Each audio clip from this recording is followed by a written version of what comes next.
दोस्तों अभी तक तो भारत दूसरे देशों में जाकर वहां के बंदरगाह और एयरपोर्ट का संचालन अपने हाथ में ले रही थी। उसमें चाहे श्रीलंका का एयरपोर्ट हो, हाल ही में साइन किया गया चाबहार पोर्ट की डील हो, या फिर इजराइल का हाइफा बंदरगाह। लेकिन अब भारत एक कदम और आगे चलकर अमेरिका और वेस्टर्न कंट्रीज की कंपनियों की तरह ही दूसरे देशों में हथियारों की मैन्युफैक्चरिंग शुरू करने जा रहा है। और ऐसा ही एक प्लांट भारत अपने एक पड़ोसी देश में लगा रहा है, जिसने चीन की चिंता को काफी ज्यादा बढ़ा दिया है। जानेंगे इस खबर के बारे में। वहीं पर हमारी दूसरी खबर मालदीव से निकलकर सामने आ रही है, जहां पर मालदीव के रक्षा मंत्री ने भारत के ऊपर सैन्य कार्रवाई का आरोप लगाया है।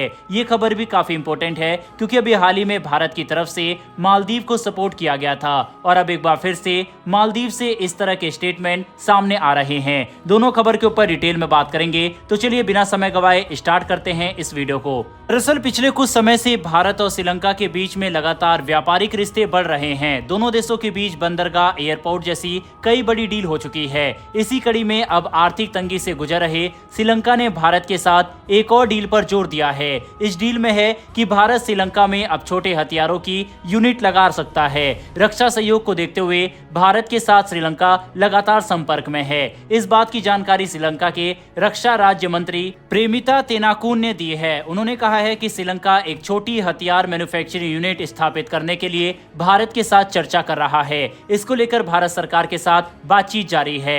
भारत से श्रीलंका काफी कुछ सीख सकता है। डिफेंस इंडस्ट्री में एक जॉइंट इंटरप्राइज के लिए चर्चा अप्रैल में हुए एक सेमिनार में हुई थी। इस दौरान श्रीलंका की राजधानी कोलंबो में भारतीय राजदूत संतोष झा ने कहा था कि इंडियन डिफेंस इंडस्ट्री आज मॉडर्न हथियारों, एडवांस टेक्नोलॉजी और वर्ल्ड क्लास इक्विपमेंट से लैस है। उन्होंने आगे कहा था कि हम आज फाइटर जेट, हेलीकॉप्टर से लेकर नेवी के जहाज और इलेक्ट्रॉनिक वॉरफेयर से लेकर साइबर सुरक्षा समाधान, छोटे हथियार, लंबी दूरी के हथियार बना रहे हैं। आगे भारतीय राजदूत ने कहा कि भारत श्रीलंका जैसे मित्र देश को ये तकनीक उपलब्ध कराना चाहता है। आर्थिक तंगी से जूझ रहे पड़ोसी देश श्रीलंका को इस वक्त कर्जदारों का कर्ज चुकाने के लिए खुद को मजबूत करना जरूरी है। इसी कारण से वो लगातार उन देशों से संपर्क में है जो उसको इसमें मदद कर सकते हैं। श्रीलंका खासकर भारत के साथ संबंध बना रहा है। बता दें कि इस पूरे मामले से चीन को मिर्ची लगना तय है, क्योंकि चीन ने श्रीलंका को भारी इंटरेस्ट रेट पर लोन दिया हुआ है। चीन तो चाहता है कि श्रीलंका पर पूरा कंट्रोल उसी का हो, लेकिन अब श्रीलंका भी समझ चुका है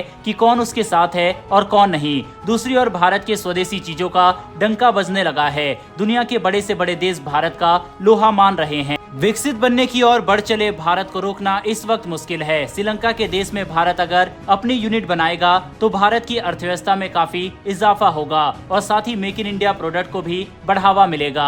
इसके अलावा भारत की इमेज भी बेहतर होगी, क्योंकि भारतीय कंपनी भी फिर बाहर जाकर अपने हथियारों को बनाकर वहीं पर बेच सकती है। लेकिन इन सब के बीच में दूसरी ओर भारत और मालदीव के बीच गरमाया हुआ माहौल शांत नहीं हो रहा। हालांकि मालदीव के विदेश मंत्री मूसा जमीर भारत के 2 दिन के दौरे पर आए थे। यहाँ उन्होंने भारत से माफी मांगी थी। इसके बाद मालदीव ने भारत से बजट के लिए वित्तीय सहायता के लिए भी मांग की थी। इसके बाद भारत ने मालदीव की $50 मिलियन की मदद भी करने का ऐलान कर दिया था।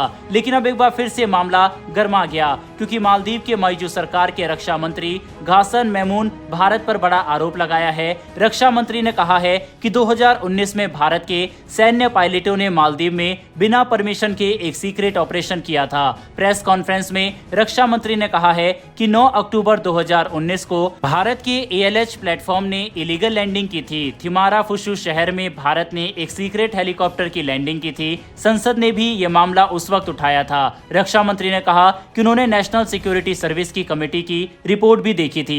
हालांकि भारत ने जवाब देते हुए मालदीव के आरोपों को नकार दिया। भारतीय विमान कंपनी ने हमेशा स्थानीय नियमों और प्रक्रिया के दायरे में रहकर ही काम किया है। भारत ने कहा कि जिस उड़ान का जिक्र रक्षा मंत्री कर रहे हैं वो भी मालदीव नेशनल डिफेंस फोर्स की मंजूरी के बाद ही की थी। वहीं लैंडिंग को भी एयरपोर्ट के ऑन ग्राउंड परमिट से परमिशन के बाद ही पूरा किया गया था और इसके पीछे चालक दल की सुरक्षा थी। इस कारण लैंडिंग की गई थी। वहीं मालदीव के रक्षा मंत्री ने एक और जानकारी को प्रेस के साथ साझा किया। उन्होंने बताया कि भारत की तरफ से दान में मिले हेलीकॉप्टर और डॉर्नियर जहाज को उड़ाने के लिए मालदीव के पास पायलट ही नहीं है। उसको उड़ाने के लिए टेस्ट को पास करना जरूरी है, लेकिन मालदीव के सैनिक इसे पास नहीं कर पाए। बता दें कि मालदीव के कहने पर भारतीय सैनिक जो मालदीव की सेना को ये ट्रेनिंग देने गए थे उन्हें वापस बुला लिया गया। साफ है दोस्तों, इस तरह की हरकत के बाद ये साफ जाहिर होता है कि मालदीव अभी भी सबक लेने को तैयार नहीं है। ऐसे में भारत को मालदीव को दी जाने वाली मदद को रोकना चाहिए। इस पर आपकी क्या राय है, कमेंट बॉक्स में लिखकर बताइएगा। इन्फॉर्मेशन और वीडियो पसंद आई हो तो वीडियो को लाइक करके हमारी आने वाली डेली डिफेंस और वर्ल्ड अफेयर से जुड़ी ऐसी वीडियो के लिए चैनल को सब्सक्राइब कर बेल नोटिफिकेशन को जरूर दबा लें। फिर मिलेंगे ऐसी एक नई वीडियो के साथ। धन्यवाद। जय हिंद।